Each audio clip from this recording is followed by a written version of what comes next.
Donc vraiment, vous avez de la chance d'avoir devant vous des personnalités extrêmes. C'est le dessus du panier, mes enfants. Hein. Merci beaucoup. Je ne peux pas rester à vos côtés, c'est trop. Non, non, non. Alors, c'est notre président qui commence. Bon, rebonjour. Je pense que vous avez pris des forces avec un repas bien consistant. Nous avons mangé nos sandwichs tranquillement à l'académie et nous avons pris notre café. Alors, la première communication est faite par Johan Camille de Paris. Vous m'entendez? Benoît Louise. Alors, attends. Vous avez... Prends la couleur. Non, tout a changé. Là. Enlève ça, ça va te perturber. Non, mais laisse-moi. Tu m'as donné une feuille en couleur. Où est-ce qu'elle est? Voilà. Alors, finalement, c'est Louise Benoît de Paris qui va nous parler de l'impact de l'environnement sur la progression du cancer du sein. Louise, est-ce que vous êtes là? Oui.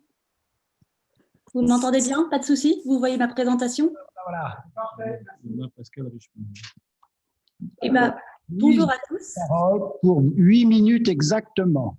Ça va rentrer dans le timing, promis. Bonjour à tous. Déjà, merci aux membres de l'Académie de me permettre de participer à cette journée scientifique très riche. Je m'appelle Louise Benoît, je suis chirurgien gynécologue et obstétricien à Paris et je vais vous présenter les résultats de ma première année de thèse de sciences que j'effectue à l'INSERM en partenariat avec l'hôpital européen Georges Pompidou, qui porte sur le rôle de l'environnement dans la progression du cancer du sein. C'est très vaste. L'environnement, on entend surtout parler pendant des cas d'exposition très aigus. Les catastrophes qui sont plus connues, c'est par exemple la catastrophe de Seveso qui a eu lieu dans les années 70 en Italie, où il y a eu une contamination massive de la population par la dioxine, qui a eu pour conséquence une contamination des sols et une contamination agricole. Certains peuvent se rappeler de la manifestation la plus classique de la contamination à la dioxine, qui est la chloracné, avec ces photographies d'enfants qui étaient couverts de chloracné. Plus récemment, c'était plutôt l'incendie de Notre-Dame ou alors la catastrophe naturelle de Lubrizol, enfin naturelle plutôt, polluant dont on a entendu parler. Mais l'exposition auquel on est exposé quotidiennement, ce n'est pas ces intoxications aiguës, mais plutôt des intoxications chroniques et à bas bruit. L'environnement, on y est exposé tous les jours. Et juste pour vous donner quelques exemples de l'exposition à l'environnement auquel on est confronté, ça serait par exemple le plastique avec les emballages qu'on a utilisés ou alors les bouteilles qu'on utilise, avec toutes les expositions aux microplastiques. Une alternative qui a été proposée au plastique, c'était justement plutôt des emballages en bois, mais ces emballages en bois étaient par la suite couverts d'imperméabilisants qui eux aussi étaient toxiques. Juste pour citer que quelques exemples, il y a aussi les poêles en Tefal et les plus classiques, c'est les pesticides, la combustion, les usines, les voitures et je passe. Ces polluants qui sont liés à ces expositions-là vont ensuite aller se stocker dans notre environnement naturel qu'on va utiliser. Et donc, ça va être par exemple dans les poissons et les crustacés, donc attention aux fêtes de fin d'année, dans la viande qu'on va consommer par la suite, dans l'eau et dans le lait qu'on va proposer aux enfants. Le lieu de prédilection de stockage de ces polluants, ça va être le tissu adipeux. Et l'organe le plus gras, entre guillemets, si j'ose dire, chez la femme, eh ben, c'est surtout le sein. Le cancer du sein, malheureusement, plus besoin de faire vraiment sa présentation. C'est le premier cancer en termes d'incidence chez la femme et le premier cancer en termes de mortalité chez la femme. Et c'est ce cancer qui a la plus grande augmentation chez les jeunes adultes, avec une augmentation de 1,2% par an de 2010 à 2016. Et on sait que justement, c'est cette population de jeunes adultes et d'adolescentes, les cancers du sein sont beaucoup plus graves, avec des formes d'emblée métastatiques ou alors qu'on appelle triple négatives, qui ne vont pas répondre aux traitements habituels par hormonothérapie ou thérapie ciblée. L'hypothèse sur laquelle on est parti, c'est que les polluants qui sont présents dans l'environnement seraient un facteur de risque d'agressivité du cancer du sein. Je vais vous présenter nos résultats qu'on a déjà obtenus en 3 parties, mais ça va tenir dans les temps. Une partie vraiment épidémiologique où on a regardé les effets des polluants uniques et aussi de mélange de polluants. Une partie très fondamentale de sciences fondamentales, pareil, où on a regardé les polluants uniques et les mélanges de polluants. Et ensuite, les perspectives sur comment l'appliquer dans notre vie quotidienne. Pour la partie épidémiologique, on a utilisé on a créé la cohorte Metapop. La cohorte Metapop, elle comprend des patientes qui ont été opérées, pris en charge pour un cancer du sein à l'hôpital européen Georges Pompidou. Les caractéristiques cliniques des patientes ont été récupérées, donc c'est-à-dire leur statut métastatique, les récepteurs aux hormones, tout ce qu'on avait besoin pour regarder l'agressivité du cancer du sein. Et lors de l'intervention chirurgicale, un prélèvement adipeux péritumoral a été récolté en même temps qu'un prélèvement sanguin. 49 polluants organiques persistants, donc c'est les polluants dont je vous parlais tout à l'heure, ont été dosés chez ces patientes. Et le but de l'étude, c'était de voir s'il y avait une association entre les différents polluants organiques persistants qu'on avait dosés dans les prélèvements sanguins et en péritumoral et l'agressivité de leur cancer du sein, donc la taille, l'envahissement ganglionnaire et les métastases. On a séparé donc en deux parties différentes les résultats épidémiologiques, initialement sur chaque polluant individuel, où on regardait les dioxines, les PCB, tous les polluants, et on regardait s'ils étaient corrélés au risque de métastase. Et on a eu des résultats vraiment très, très impressionnants avec plusieurs polluants qui étaient corrélés au risque de métastase. Et ce résultat était vraiment très frappant chez la dioxine et chez les patientes obèses. Donc, je vous rappelle que le lieu de stockage des polluants, c'est le tissu adipeux. Et chez les patientes qui avaient une concentration de dioxine élevée dans le tissu adipeux, elles avaient jusqu'à 4,5 fois plus de métastases chez les patientes obèses. Donc, des résultats vraiment très impressionnants. Idem, on a trouvé que chez les patientes qui avaient des polluants élevés, certains types de polluants, elles avaient plus de risque d'avoir un cancer du sein triple négatif, donc de vraiment moins bons pronostics. La première partie, les résultats ont déjà été publiés et on regardait un polluant individuellement, mais en vrai, dans la vie réelle, on est plutôt exposé à un mélange de polluants. Donc, nos deuxièmes parties et nos deuxièmes travaux en cours, c'est de regarder des mélanges de polluants.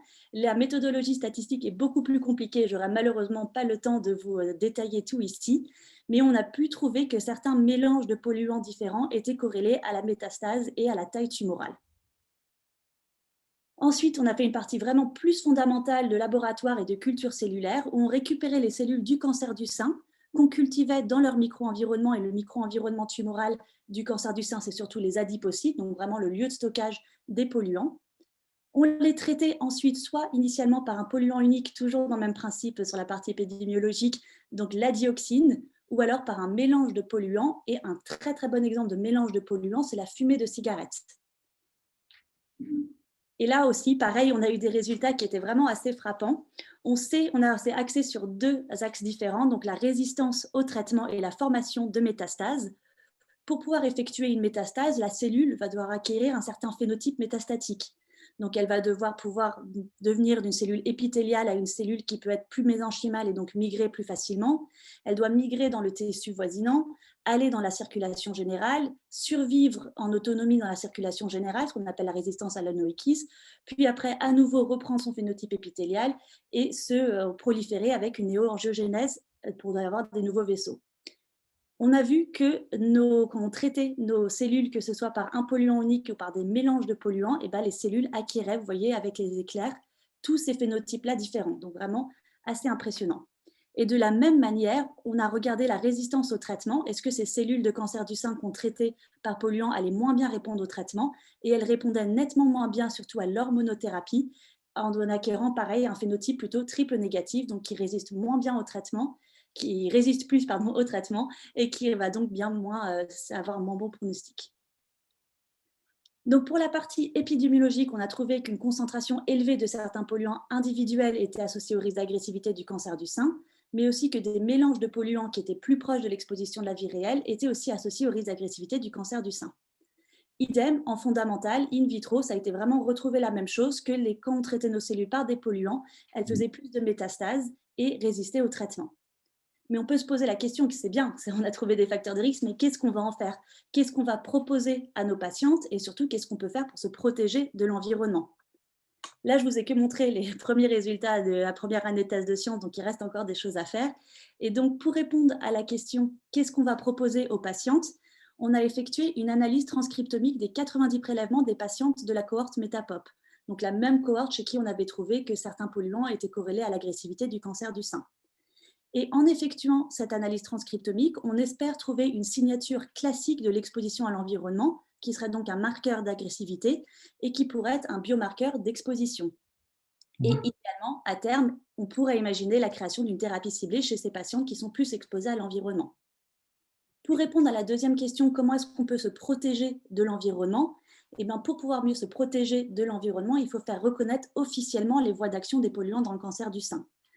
Et pour faire, je vais partir en janvier en Belgique pour effectuer ce qu'on appelle un AOP, un Adverse Outcome Pathway. C'est des voies qui sont officiellement reconnues, qui vont permettre d'expliquer comment, par un événement et un polluant, on peut arriver à la formation de métastases. Et après, au point de vue gouvernemental et législation, c'est plus facile de faire reconnaître les effets des polluants pour diminuer leur production. Je voulais remercier l'Académie de chirurgie de me permettre d'être là aujourd'hui et de présenter ces résultats, et aussi surtout toute l'équipe Métatox et Métapop avec qui on a beaucoup travaillé et on a eu des résultats vraiment assez impressionnants, je trouve. Et comment se protéger quand on fait notre ménage, ça c'est une autre question. Merci beaucoup. Bravo. Vous avez fait une très belle présentation, très convaincante. Y a-t-il dans la salle ou oui?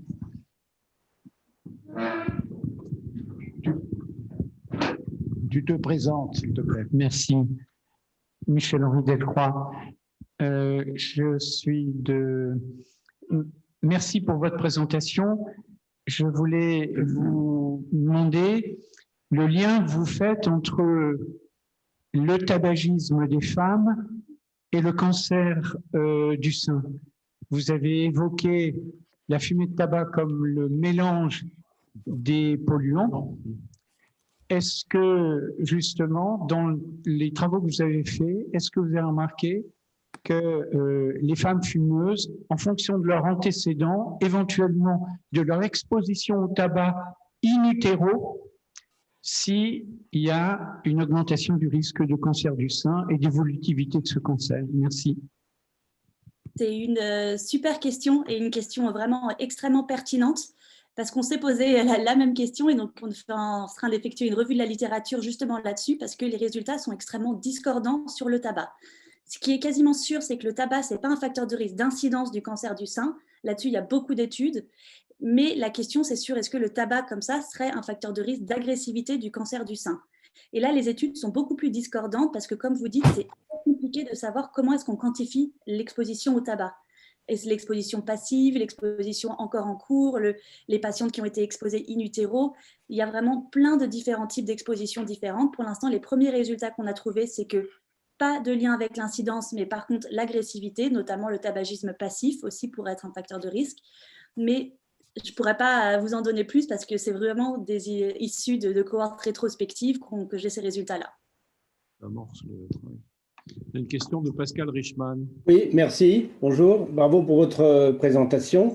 Alors, bien sûr, c'est très intéressant de rechercher des marqueurs d'agressivité. Ça, c'est commun à toute la cancérologie, mais on reste en 2D, en 2 dimensions. Est-ce que vous ne trouveriez pas intéressant de passer en 3D, surtout que vous vous intéressez au micro-environnement tumoral, et donc de travailler, comme ça a été un peu évoqué ce matin aussi, sur des organoïdes, avec cette technique qui semble apparaître, c'est qu'on peut apporter du micro-environnement à la base des organoïdes, ce qui permettrait en outre d'utiliser la sensibilité spécifique, très personnalisée, en personnalisant et le patient et sa tumeur aux différents protocoles thérapeutiques. C'est pareil, merci pour votre question. On a, en fait, je n'ai pas pu vous montrer tous les résultats parce qu'on a beaucoup de résultats et le temps était très limité.